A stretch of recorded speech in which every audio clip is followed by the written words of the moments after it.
Hello and welcome to today's Silly Point podcast of review of the third day of the first test in Chennai between India and England. I'm joined once again by Declan Hooper, who's still in Byron Bay.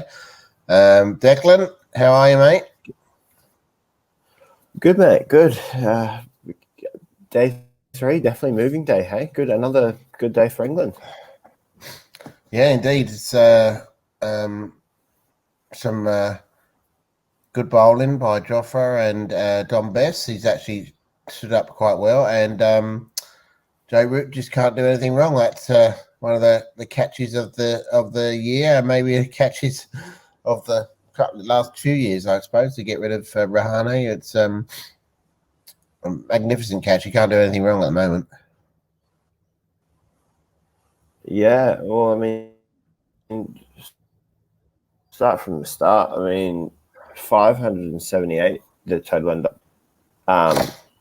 It's a monster total in anyone's measure.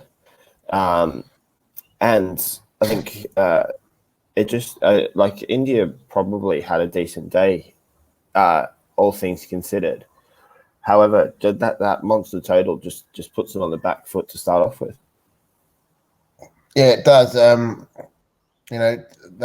England did well to reduce India to 4 for 73, I think it was at one stage. But obviously, Rishabh Pant comes in again and changes things.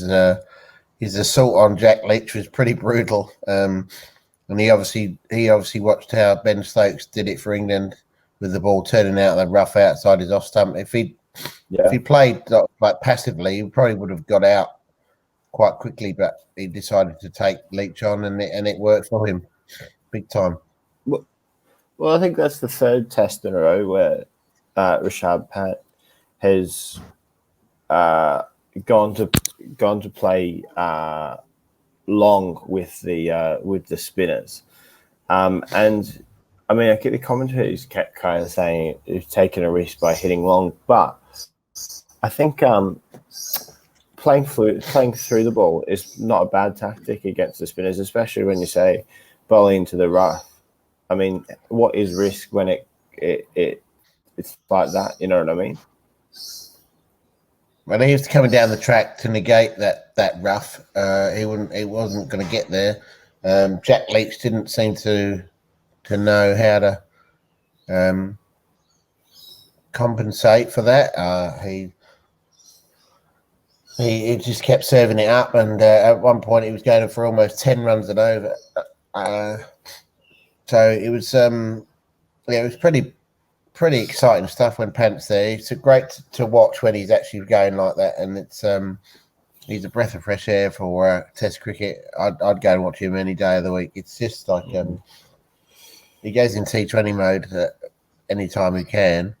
But the thing about him is that he can also stick around as well. The old mate Pujara has done it again. The Rock was pretty good until he got very unlucky. I'm not sure whether you saw that dismissal. Yeah. He was. To be honest with you, India started off really well. I thought Shubman Gill played really positively. Played some lovely pull shots before he was out for 29 off 28 balls. So again, moving quickly. Then Pujara stays in. That's what Pujara does. But even I think Pujara, once Virat Kohli got out, which was lovely bowling from Dom Bess. It was a real kind of beautiful ball and like a real it was a lovely spin bowling that dismissed Virat Kohli from Dom Bess. Once Pant came in, even Pujara started moving the scoreboard along, which is a bit un-Pujara-like, shall we say. Yeah. I think India and Virat Kohli know that the only way they've got a chance of doing anything in this test match is getting past England's score, and they have to do it quickly. That's probably gone out the window now because Pant's gone. The only blemish on the England performance was Jofra's drop catch against your mate Washington Sundar. Although it was a difficult chance, fairly difficult chance. I think he'd be disappointed that he actually got there and then he dropped it. But that could be key. I think if they can strike with a new ball, I think, which is 8 overs away or 7 overs away. So they can strike with a new ball and restrict India to, less than 300. Then obviously England are well on top. I can't see Joe Root enforcing the follow-on if it gets to that. I think he won't want to bat last. He'll only want to bat one. He won't want to bat last, chasing any sort of total on that track, because by that 5th day or whatever it is, it's going to be difficult to bat on, I think. So he'll want to go.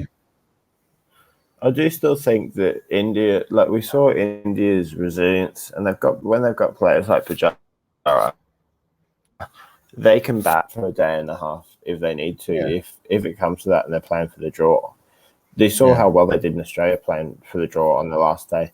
I still think while England are in the ascendancy, I still think the draw does come into play for India, especially if they're not looking to win. They are a hard nut to crack a lot of the time. Yeah, it's obviously Jack Leach will have to improve in second innings if they are looking to bowl him out a second time. And Jimmy Anderson was a little bit off colour yesterday as well. Just bowled the wrong line certain times, but we saw a bit of reverse swing. So if that comes into play with Jimmy in the second innings, then he's a master of that. If he gets it right, then that could be the key too. I thought Josh Archer played well. I think it's perfect line and length. It's exactly how to bowl in India as a pace bowler. It was just like he had a few players playing and missing, getting the outside edge there, and removing the 2 openers. It was really good, and as an Australian, really, really, really worrying coming into an Ashes. It's he seems to have learned a little bit from when he was in South Africa. He did lose a bit of pace when he came back for his last couple of overs at the end, but I suppose after a day in the field, that's understandable. I'm pretty sure Joe Root will just say to him, when they go out on the field before the 4th day, just give me 5 quick overs with the new ball. Let's see if we can knock this Indian tail over pretty quickly and get out there batting again. I'm sure Joe Root will want to, get 200 odd. So we'll hopefully bowl him out for about 300 odd and add another 200 on that. Make it impossible for India to win the Test match, and then give England enough time to bowl them out again. It's but as I say, Jack Leach has to come to the party in the second innings. Otherwise, could Don Best bowl beautifully yesterday, but he can't do it all on his own. Maybe Joe Root bowls a few more overs as well. He only bowled 1 yesterday, I think. So yeah.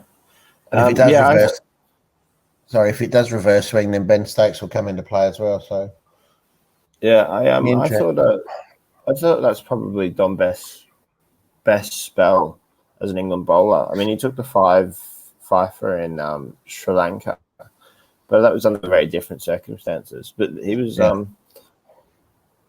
It's amazing the stark contrast between him and Jack Leach today. Like, I think Don Best was probably the pick of the bowlers for England, and Jack Leach was definitely probably the worst of the bowlers.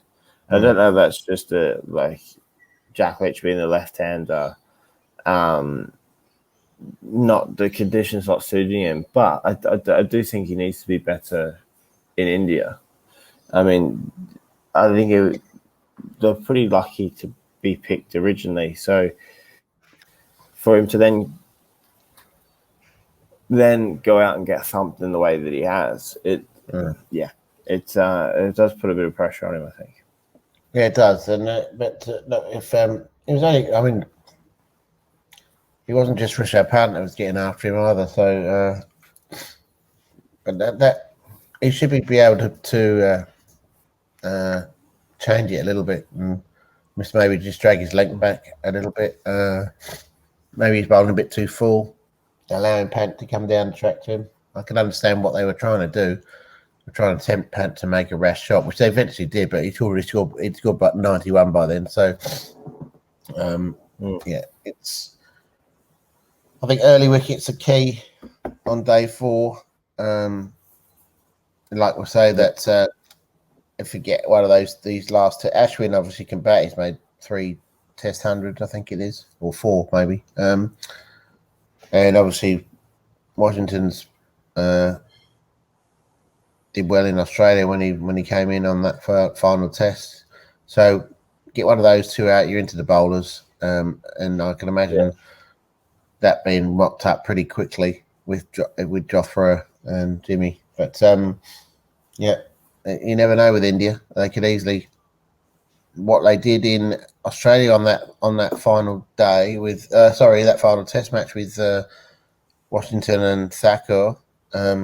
They could easily do the same with these two. So if they put on a few, then India will, fancy the chances of holding out for a draw at least. Yeah, I think it does shape up to be quite a big day in this scheme of the Test match. I do think,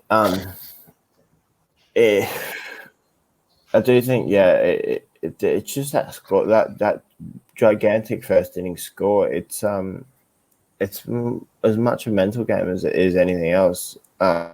Especially after you hear all these ex-players and say that playing in India it's like the mental challenge, the mental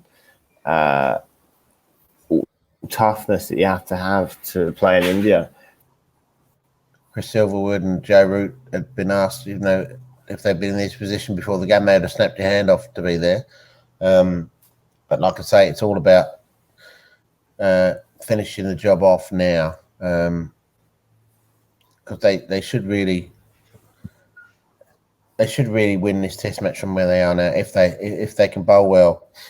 Now we'll see whether they're a bowler short or not. When we look at it in the final analysis. It's interesting. It'll be very interesting, and I'm just hoping for another decent day. Obviously, India need to keep going, and England just need that one breakthrough early on, and they should be able to mop it up.